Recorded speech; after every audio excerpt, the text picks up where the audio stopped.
ಈ ಸಮಯದಲ್ಲಿ ನಾವು ದೇವರ ವಾಕ್ಯವನ್ನು ಗಮನಿಸುವಾಗ 2 ತಿಂಗಳುಗಳಿಂದ ದೇವರು ಪಾಪವನ್ನು ಕುರಿತೇ ನಮ್ಮೊಟ್ಟಿಗೆ ಮಾತನಾಡುತ್ತಾ ಬರುವಂತವರಾಗಿದ್ದಾರೆ.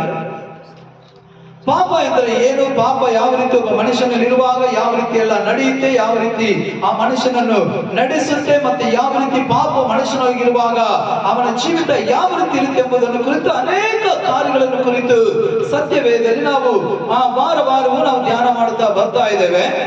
ಈ ಕೊನೆಯ ದಿನದಲ್ಲಿ, ಈ ಒಂದು ವಾರದಲ್ಲಿ ಕೊನೆಯ ಒಂದು ಪಾಯಿಂಟ್ ಆಗಿದೆ ಇದು. ನಾನು ನಿಮಗೆ 6 ಕಾರ್ಯಗಳನ್ನು ಕುರಿತು ದೇವರ ಸಮ್ಮುಖದಲ್ಲಿ ಮಾತನಾಡಿದ್ದೇನೆ. ಇವತ್ತು ಕೊನೆಯ ಭಾಗದಲ್ಲಿ, ಕಳೆದ ವಾರವೇ ಇದನ್ನು ಮುಗಿಸಬೇಕೆಂಬುದಾಗಿ ಪ್ರಯತ್ನ ಪಟ್ಟು ಆದರೆ ಆಗಲಿಲ್ಲ. ಈ ವಾರ ಈ 6ನೇ ಕಾರ್ಯವನ್ನು ಮಾತನಾಡಿ, ಒಬ್ಬ ಮನುಷ್ಯನ ಪಾಪದಿಂದ ಬಿಡುಗಡೆಯಾಗಬೇಕಾದರೆ ಏನೆಲ್ಲ ಕರ್ತನ ಸಮ್ಮುಖದಲ್ಲಿ ಮಾಡಬೇಕೆಂಬುದನ್ನು ಕುರಿತು ದೇವರ ವಾಕ್ಯವು ಸ್ಪಷ್ಟವಾಗಿ ನಮ್ಮ ಬಳಿಯಲ್ಲಿ ಕರ್ತನು ಮಾತನಾಡುತ್ತಾ ಇದ್ದಾನೆ. Amen, hallelujah. ಪಾಪ ಎಂಬುದು ನಮಗೂ ದೇವರಿಗಿರುವಂತಹ ಸಂಬಂಧವನ್ನು, ಯಾವ ವಿಷಯವಾದರೂ, ಯಾವ ಕಾರ್ಯವಾದರೂ, ಯಾವ ಮನುಷ್ಯನಾದರೂ, ಏನೇ ಆಗಲಿ ನಮಗೂ ದೇವರಿಗಿರುವಂತಹ ಸಂಬಂಧವನ್ನು ಬೇರ್ಪಡಿಸುತ್ತದೋ ಅವೆಲ್ಲವೂ ಕೂಡ ಪಾಪ ಎಂಬುದಾಗಿ ದೇವರ ಸಮ್ಮುಖದಲ್ಲಿ ನಾವು ಧ್ಯಾನಿಸ್ತಾ ಬಂದಿದ್ದೇವೆ. ಪಾಪದಿಂದ ನಾವು ಬಿಡುಗಡೆ ಹೊಂದಬೇಕೆಂಬುದಾಗಿ ಹೇಳುವಾಗ 6 ಕಾರ್ಯಗಳನ್ನು ದೇವರ ಸಮ್ಮುಖದಲ್ಲಿ ಮಾಡಬೇಕೆಂಬುದಾಗಿ ಹೇಳಿದ್ದೇನೆ. 1, ದೇವರನ್ನು ಹುಡುಕುವವರಾಗಿರಬೇಕು. 2ನೇದಾಗಿ ಮನಸ್ಸಾಂತರ ಹೊಂದಿದವರಾಗಿರಬೇಕು. 3ನೇದಾಗಿ ದೇವರನ್ನು ಕೂಗುವವರಾಗಿರಬೇಕು. 4ನೇದಾಗಿ ದೇವರ ಸಮ್ಮುಖದಲ್ಲಿ ಪಾಪಗಳನ್ನು ಅರಿಕೆ ಮಾಡುವವರಾಗಿರಬೇಕು. 5ನೇದಾಗಿ ದೇವರ ಸಮ್ಮುಖದಲ್ಲಿ ಪ್ರಾರ್ಥಿಸುವವರಾಗಿರಬೇಕು. 6ನೇದಾಗಿ ಪ್ರಾರ್ಥಿಸುವುದು ಮಾತ್ರವಲ್ಲ, ಕರ್ತನ ಸಮ್ಮುಖದಲ್ಲಿ ನಮ್ಮನ್ನು ತಗ್ಗಿಸಿಕೊಂಡವರಾಗಿ ಕರ್ತನಿಗೆ ವಿಧೇಯರಾಗಿರಬೇಕು. 6ನೇ ಕಾರ್ಯ ಇದೆ ನೋಡ್ರಿ, ಇದು ಬಹಳ ಮುಖ್ಯವಾದದ್ದು. ಇವತ್ತಿನ ಸಂದೇಶದ ಪೀಠಿಗೆ ವಿಧೇಯತ್ವ. ವಿಧೇಯತ್ವವನ್ನು ಕುರಿತು ದೇವರು ನಮ್ಮೊಟ್ಟಿಗೆ ಮಾತನಾಡಲು ಇವತ್ತು ನಮ್ಮನ್ನು ದೇವರು ಕರೆತಂದಿದ್ದಾನೆ. ಒಬ್ಬ ಮನುಷ್ಯನ ಎಲ್ಲಿ ವೇದವಾಕ್ಯ ಹೇಳ್ತದೆ, ಹೆಂಡತಿ ಗಂಡನಿಗೆ ವಿಧೇಯರಾಗಬೇಕು, ಗಂಡ ದೇವರಿಗೆ ವಿಧೇಯರಾಗಬೇಕು. Amen, hallelujah, hallelujah. ಒಬ್ಬ ಆಳು ತನ್ನ ಯಜಮಾನನಿಗೆ ವಿಧೇಯನಾಗಬೇಕು, ಯಜಮಾನ ದೇವರಿಗೆ ವಿಧೇಯರಾಗಬೇಕು. ವಿಧೇಯತ್ವ. ಕಳೆದ ವಾರದಲ್ಲಿ ಪ್ರಾರ್ಥನೆಯನ್ನು ಕುರಿತು ನಾವು ಧ್ಯಾನ ಮಾಡಿದ್ವಿ. ನನ್ನವರೆಂದು ಹೆಸರುಗೊಂಡಂತ ನನ್ನ ಜನರು ತನ್ನನ್ನು ತಗ್ಗಿಸಿಕೊಂಡು ಕೆಟ್ಟ ನಡತೆಯನ್ನು ಬಿಟ್ಟು ನನ್ನ ದರ್ಶನವನ್ನು ಬಯಸಿ ನನ್ನ ಸಮ್ಮುಖದಲ್ಲಿ ಮೊಣಕಾಲೂರಿ ಪ್ರಾರ್ಥನೆ ಮಾಡುವುದೇ ಆದರೆ ನಾನು ಅವರ ವಿಜ್ಞಾಪನೆಯನ್ನು ಕೇಳಿ ಅವರ ದೇಶಕ್ಕೆ ಕ್ಷೇಮವನ್ನು ಉಂಟು ಮಾಡುವೆನು. ಹಲ್ಲೆಲೂಯಾ.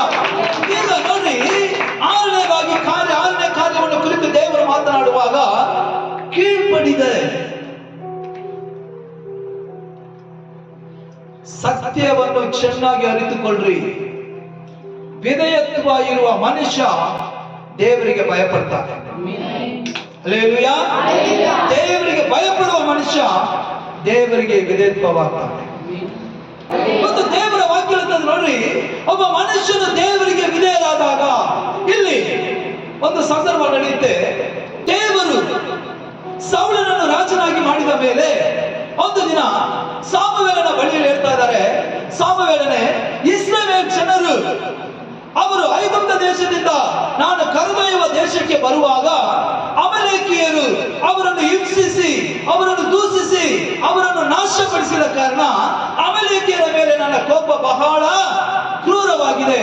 ಆದ್ದರಿಂದ ನೀನು ಸೌಲನಿಗೆ ಹೇಳು, ಈ ಅಮಲೇಕಿಯ ದೇಶಕ್ಕೆ ಹೋಗಿ ಎಲ್ಲ ಜನರನ್ನು ಕೊಂದು ಯಾವುದನ್ನು ಕೂಡ ಬಿಡದೆ ಸರ್ವನಾಶ ಮಾಡು, ಯಾವುದನ್ನು ತನ್ನ ದೇಶಕ್ಕೆ ತರಬಾರದು ಎಂಬುದಾಗಿ ಹೇಳಿ ಸಾಮುವೇಲನ ಮುಖಾಂತರವಾಗಿ ಸೌಲನಿಗೆ ಒಂದು ಸಂದೇಶ ಹೋಗುತ್ತೆ. ಸಾಮುವೇಲನು ಹೋಗಿ ಸೌಲನ ಹತ್ರ ಹೇಳ್ತಾ ಇದ್ದಾನೆ, ದೇವರು ನಿನ್ನನ್ನು ಯುದ್ಧಕ್ಕೆ ಕಳಿಸೋದಕ್ಕೆ ಹೇಳಿದ್ದಾರೆ. ಗಮನಿಸ್ತಾ ಇದ್ದೀರಾ? Hallelujah, hallelujah. ಈಗ ಸಾಮುವೇಲ ಸೌಲನ ಹತ್ರ ಹೇಳುವಂತ ಮಾತು, ನೀನು ಅಮಲೇಕ್ಯರ ದೇಶಕ್ಕೆ ಹೋಗಿ ಅಲ್ಲಿರುವ ಎಲ್ಲ ಜನರನ್ನು ಕುರಿ ಮರಿ ಎಮ್ಮೆ ದನ ಎಲ್ಲವನ್ನು ನಾಶ ಮಾಡಿ ದೇವರ ಕೋಪವನ್ನು ತಣಿಸುವಂತ ಕಾರ್ಯ ಮಾಡಿ ಎಂಬುದಾಗಿ ಹೇಳಿ. ಆದರೆ ಸೌಲನು ತನ್ನ ಸೈನಿಕರನ್ನು ಕರೆದುಕೊಂಡು ಅಮಲೇಕ್ಯ ದೇಶಕ್ಕೆ ಹೋಗಿ ಯುದ್ಧವನ್ನು ಕೂಡ ಮಾಡ್ತಾನೆ, ಅಲ್ಲಿರುವ ಕೆಲವರನ್ನು ಕೊಲ್ಲುತ್ತಾನೆ. ಆದರೆ ಅವನ ಮನದ ಆಸೆ, ಅತಿ ಆಸೆ ಗತಿಗೇಡು ಎಂಬಂತ ಮಾತಿನ ಮೇರೆಗೆ ಇವನ ಅತಿ ಆಸೆ ಪಟ್ಟ ಕಾರಣ ಅಲ್ಲಿರುವಂತ ಎಲ್ಲ ಚಿನ್ನ ಬೆಳ್ಳಿ ವಸ್ತ್ರ ವೈಡೂರ್ಯ ಒಳ್ಳೆ ಒಳ್ಳೆ ಕೊಬ್ಬಿದ ಕುರಿಗಳು ದನಗಳು ಹೋರಿಗಳನ್ನ ತನ್ನ ದೇಶಕ್ಕೆ ತಂದ. ಯಾವುದನ್ನ ಮಾಡಬೇಡ ಅಂದ್ರು ಅದನ್ನ ಮಾಡ್ದ. ದೇವರು ಯಾವುದನ್ನ ತರಬೇಡ ಅಂದ್ರು ಅದನ್ನ ತಂದ. ದೇವರಿಗೆ ಯಾವುದು ಇಷ್ಟವಿಲ್ಲವೋ ಅದನ್ನೇ ಇವನು ಮಾಡಿದ ಕಾರಣ ಇವನು ತಿಳ್ಕೊಂಡ ದೇವರಿಗೆ ಏನು ಗೊತ್ತಿಲ್ಲ, ದೇವರು ಕಣ್ಣು ಮುಚ್ಚಿಕೊಂಡಿದ್ದಾರೆ, ನಾವು ಏನ್ ಬೇಕಾದ್ರೂ ಮಾಡಬಹುದು, ಏನ್ ಬೇಕಾದ್ರೂ ನಡೆಯಬಹುದು ಎಂಬುದಾಗಿ ಈ ಸೌಲನ ಹೃದಯದಲ್ಲಿ ಅಣಚಿಕೊಂಡ ಹಾಗೆ ಕರ್ತನು ಕಣ್ಣು ಮುಚ್ಚಿಕೊಂಡಿರುವಂತ ದೇವರಲ್ಲ, ಎಲ್ಲ ವಿಷಯಕ್ಕೂ ಒಂದು ದಿನ ತೀರ್ಪನ್ನು ನ್ಯಾಯವನ್ನು ಮಾಡುವಂತ ದೇವರು ಕರ್ತನಾದ ಯೇಸು ಸ್ವಾಮಿ. ತಟ್ಟಿ ದೇವರ ನಾಮವನ್ನು ಮಾಯಪಡಿಸಿ. ಹಲ್ಲೆಲೂಯಾ. ಯಾವ ವಿಷಯವನ್ನು ಕೂಡ ದೇವರು ಬಿಡಲ್ಲ, ಪ್ರತಿಯೊಂದು ಕಾರ್ಯಕ್ಕೂ ದೇವರು ಲೆಕ್ಕ ಕೇಳುವಂತ ದೇವರು. ಸಾಮುವೇಲನೊಟ್ಟಿಗೆ ದೇವರು ಮಾತಾಡ್ತಾ ಇದ್ದಾರೆ. ಈ ಜನರು ರಾಜನು ಬೇಕೆಂಬುದಾಗಿ ಕೇಳಿ ಸೌಲನನ್ನು ರಾಜನಾಗಿ ಮಾಡಿ, ಈಗ ರಾಜನಾದಂತ ಸೌಲನ ಮಾತಿಗೆ ವಿಧೇಯನಾಗದೆ ನಾನು ಯಾವುದನ್ನು ಮಾಡಬೇಡ ಎಂಬುದಾಗಿ ಹೇಳಿದನು ಅದನ್ನೇ ಮಾಡಿ ತನ್ನ ದೇಶಕ್ಕೆ ತಂದಿದ್ದಾನೆ. ಇವನು ಮಾಡಿದಂತ ಅಸಹ್ಯ ಕಾರ್ಯಕ್ಕಾಗಿ ನಾನು ಇವನನ್ನು ರಾಜ ಪದವಿಯಿಂದ ಕೆಳಗಡೆ ದೊಬ್ಬುವುದಕ್ಕೆ ಅಥವಾ ತಳ್ಳುವುದಕ್ಕೆ ನಾನು ಮನಸ್ಸು ಮಾಡಿದ್ದೇನೆ. ಸಾಮುವೇಲನ ಸೌಲನ ಬಳಿ ಬಂದು ಕೇಳ್ತಾ ಇದ್ದಾನೆ, ದೇವರು ಹೇಳಿದ್ದೇನು ನೀನು ಮಾಡಿದ್ದೇನೆ, ದೇವರು ಹೇಳಿದಂತ ಮಾತು ನಿನಗೆ ಹೇಳಿ ಕಳಿಸಿಕೊಟ್ಟಂತ ಕಾರ್ಯಗಳೇನು, ಆದ್ರೆ ನೀನು ಮಾಡಿದ್ದು ಕಾರ್ಯವೇನು ಎಂಬುದಾಗಿ ಕೇಳುವಾಗ ಆತನು ಹೇಳ್ತಾ ಇದ್ದಾನೆ, ಸಾಮುವೇಲನೇ ಇವೆಲ್ಲವನ್ನು ನಾನು ನನಗಾಗಿ ತಂದಿಲ್ಲ, ನನ್ನ ದೇವರಿಗೆ ಯಜ್ಞ ಬಲಿಪೀಠವನ್ನು ಕಟ್ಟುವುದಕ್ಕಾಗಿ, ಆತನನ್ನು ಆರಾಧಿಸುವುದಕ್ಕಾಗಿ, ಆತನನ್ನು ಭಯಪಡಿಸುವುದಕ್ಕಾಗಿ ನನ್ನ ಜನರು ಎಲ್ಲರೂ ಸೇರಿ ದೇವರಿಗಾಗಿ ಈ ಕುರಿ ಮರಿ ದನ ಎತ್ತು ಎಮ್ಮೆಗಳನ್ನ ತಂದಿದ್ದೇವೆ ಎಂಬುದಾಗಿ ಸೌಲನು ಹೇಳ್ತಾ ಇದ್ದಾನೆ. Hallelujah, hallelujah. ಅದಕ್ಕೆ ಸಾಮುವೇಲನು ಹೇಳುವಂತ ಮಾತು, ಸೌಲನೇ ದೇವರು ನಿನ್ನ ವಿಧೇಯತ್ವಕ್ಕೆ ಮೆಚ್ಚುವ ಹಾಗೆ ನಿನ್ನ ಯಜ್ಞ ಬಳಿಗೆ ಆತನು ಮೆಚ್ಚುವುದಿಲ್ಲ. ವಿಧೇಯತ್ವ ದೇವರು ಅದನ್ನೇ ನೋಡಿ. ಕೀರ್ತನೆಯಲ್ಲಿ ನೋಡುವಾಗ ಸೌಲನು ದಾವೀದನ ಕೈಯಲ್ಲಿ ಸಿಕ್ಕಾಕೊಂಡಿದ್ದಾನೆ. ಈಗ ಸರಿಯಾದ ಸಮಯ ನೋಡ್ರಿ, ಸೌಲನು ದಾವೀದನನ್ನು ಕೊಲ್ಲಬೇಕೆಂಬುದಾಗಿ ಹುಡುಕುವಂತಹ ಸಮಯದಲ್ಲಿ ಒಬ್ಬಂಟಿಗನಾಗಿ ಸೌಲನು ದಾವೀದನ ಬಳಿಯಲ್ಲಿ ಸಿಕ್ಕಾಕೊಂಡ. ಒಂದು ಗುಹೆಯೊಳಗೆ ಮಲಗಿರುವಾಗ ಅದೇ ಗುಹೆಯೊಳಗೆ ದಾವೀದನು ಔತುಕೊಂಡಿದ್ದಾನೆ. ಇವನು ಇರುವುದು ಗೊತ್ತಿಲ್ಲದೆ ಸೌಲನು ರಾತ್ರಿ ಆಯ್ತು ಎಂಬುದಾಗಿ ಅವನು ತಂಗಿದ ಗುಹೆಯೊಳಗೆ ಈತನು ಹೋಗಿ ತಂಗುತ್ತಾನೆ.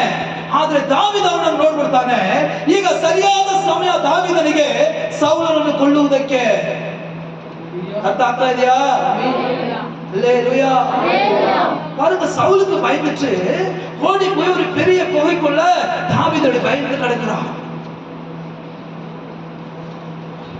சவுல் தன் ஆட்களோட எல்லா இடத்துல அலைந்து திரிகிறான்.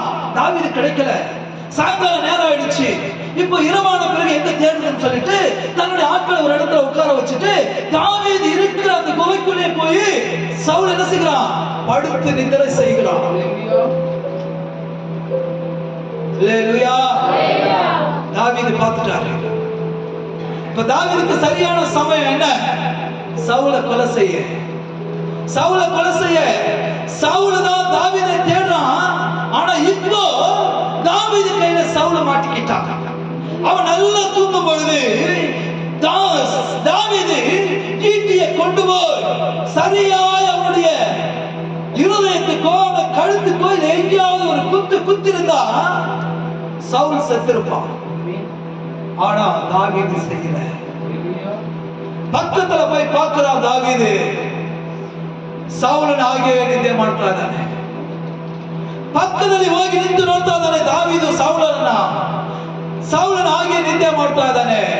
ಇವನು ಕೈ ಹಾಕಬೇಕೆಂಬುದಾಗಿ ನೆನೆಸ್ತಾನೆ. ಆದ್ರೆ ದೇವರ ಪ್ರೇರೇಪಣೆ ಬಂತು ದಾವೀದನಿಗೆ. ಇವನು ದೇವರ ಅಭಿಷೇಕವನ್ನು ಹೊಂದಿರುವಂತಹ ಸೌಲನು, ಇವನ ಮೇಲೆ ಕೈ ಹಾಕಬೇಡ. ದೇವರ ಮಕ್ಕಳೇ, ಕರ್ತನಿಗೆ ವಿಧೇಯರಾಗಿ ದೇವರ ವಿಧೇಯತ್ವವನ್ನು ಮೆಚ್ಚುವುದಕ್ಕಿಂತ ಬೇರೆ ಯಾವುದನ್ನು ಕೂಡ ಕರ್ತ ನಮ್ಮ ಬಳಿಯಲ್ಲಿ ಎದುರು ನೋಡುವಂತಹ ದೇವರಲ್ಲ. ಈ ದಿನದಲ್ಲಿ ಪಾಪದಿಂದ ನಾವು ಬಿಡುಗಡೆ ಹೊಂದಬೇಕಾದರೆ ಕರ್ತನಿಗೆ ವಿಧೇಯರಾಗೋಣ. ದೇವರು ನಿಮ್ಮನ್ನು ನಿಮ್ಮ ಕುಟುಂಬಗಳನ್ನು ಕರ್ತನು ಆಶೀರ್ವದಿಸಿ.